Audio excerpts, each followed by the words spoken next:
related to one of the questions in the chat and to what Dr. Daver just said, I think also, seeking out clinical trials at whatever expert center has them is very important. But also there was a question about when should we look into clinical trials. And I think that there is this general idea that like only when I run out of options do I look for clinical trials. And that's certainly one approach. But I think as Dr. Daver and Dr. Kadia showed, we have a lot of very exciting clinical trials where we're using these drugs in the frontline setting. And that really is the time when we have the best chance of going for cure.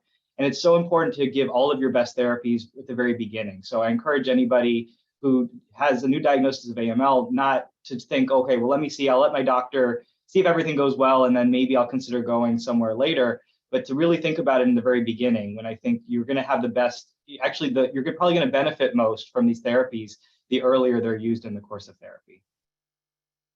Yes, and you guys were very efficient and were answering the questions in the chat for me. So thank you for doing that. So I'm going to ask, the patients can't see the answers.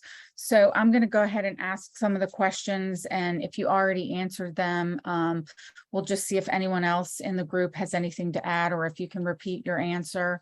And I'd like to see a group discussion. So if everyone just wants to add in on any comments, that would be appreciated. One of the questions I would like to ask to Dr. Short is a question about developing liquid biopsies in MRD testing, and if that's something that you guys are working on.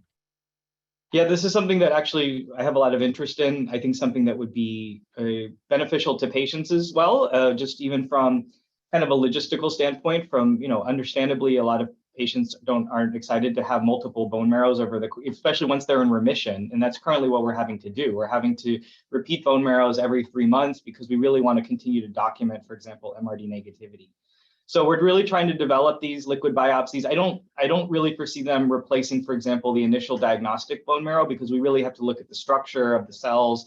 There's a lot of other things, but for MRD testing, there's a lot of interest in doing that. Right now, we only have, as I mentioned, good peripheral blood MRD monitoring for a few subsets, and most of the other ones we use flow cytometry, which should be done in the bone marrow.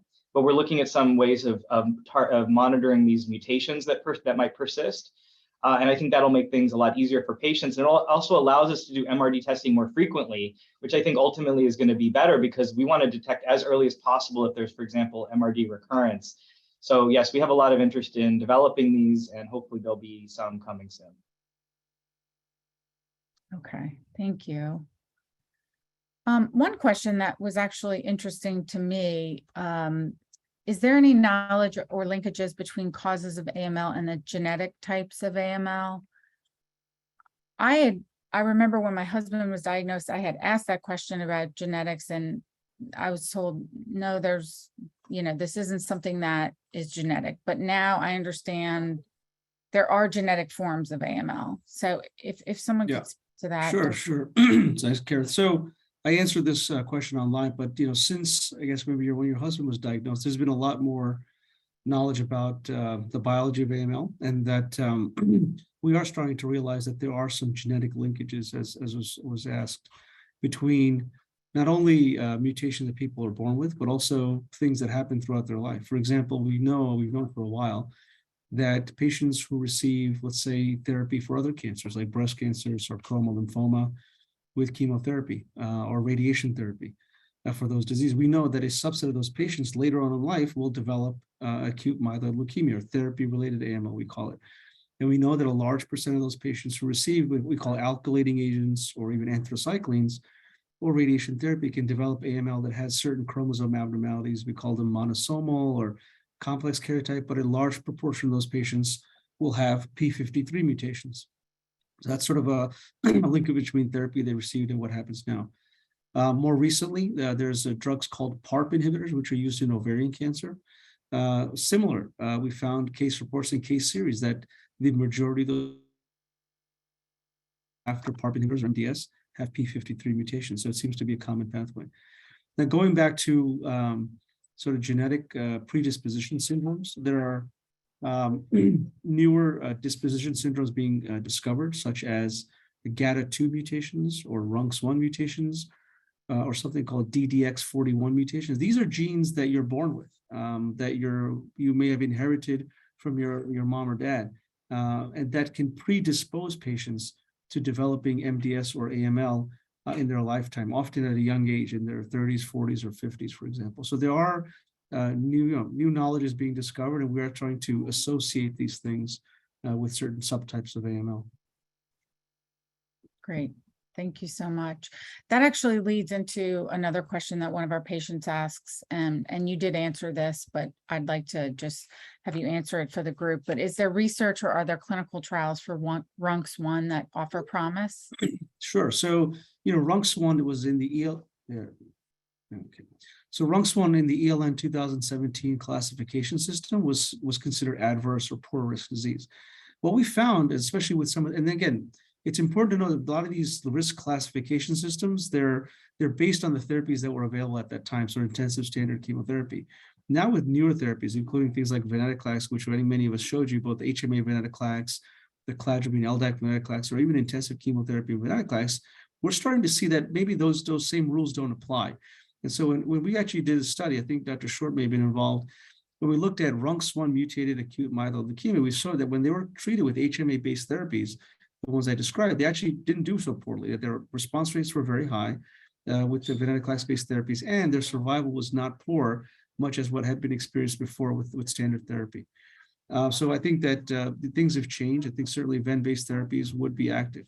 Now, in the relapse and refractory setting, we actually have a clinical trial that Dr. DiNardo, I think, has opened, which actually specifically focuses on patients who have RUNX1 mutated AML, where they combine a drug called omacitaxine with venetoclax. And so we're studying that particular based on the biology. So there are many options available. Okay, wonderful. A couple new questions came in. My husband was diagnosed in July and has a gene for AML, which gives our children a 50% chance for it. So how likely are they to develop MDS or AML? Yeah, that's a tough one. So there are a couple of genes that can really increase your risk. DDX41 is one of them. It's a relatively new one that has a really significantly high risk. GATA2 germline mutation, and something called P53 germline called Li-Fraumeni. It depends. Not all of these are penetrant. What that means is that not everyone with the gene will 100% develop AML. They have a higher risk, and certain things in their lifestyle or their environment may increase or decrease their risk. It's important for them to see a genetics counselor who is sort of really skilled in understanding the risks in that patient and kind of gives them opportunities for surveillance and monitoring for different diseases.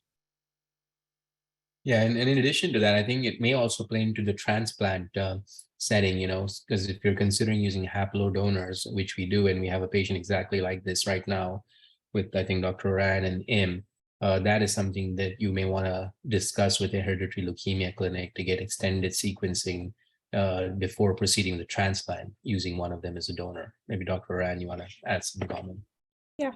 So in this hereditary, AMLs, what has an impact, on the donor selection, because we have to choose a healthy donor with healthy stem cells. And the first resource we go because of, genetic similarity is the family members, the siblings.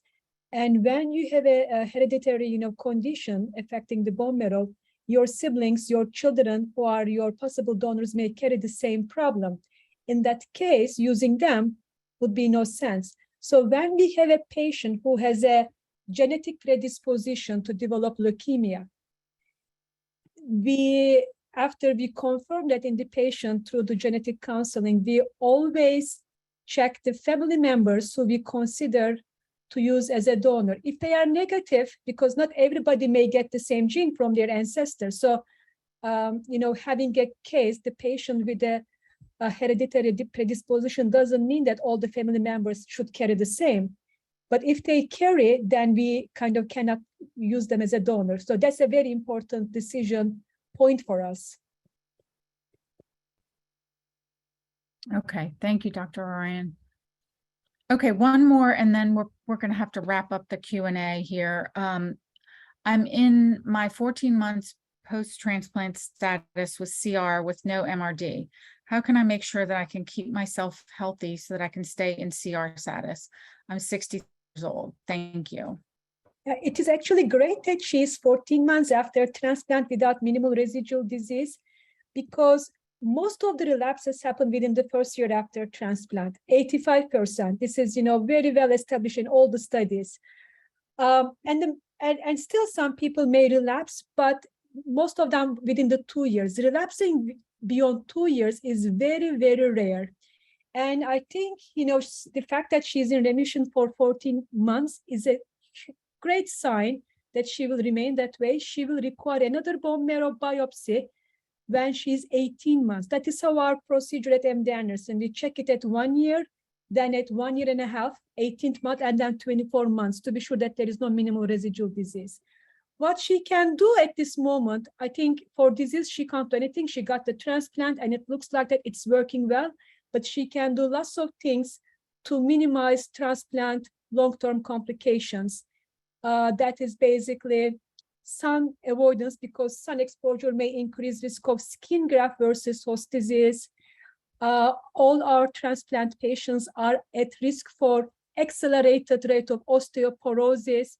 So I am pretty sure that her transplanter is checking her bone density so that she doesn't develop osteoporosis, or if she develops, she's on proper treatment. Also, our patients are, majority of them develop hypothyroidism, so we check the thyroid function test. Cataract and eye problems are accelerated. So, annual, eye exam is very important. But I think it is a great sign that she is fine at 14 months. And I'm very optimistic that she's going to stay that way, because as I said, 85% of the relapses happen within the first year. And so you can take a deep breath after first year. And after second year, I think it's gone. Okay, wonderful. What I think we'll probably do is, for everyone on the call, we've had some great questions come in, and what we'll try to do is compile all the questions and answers and send those out after.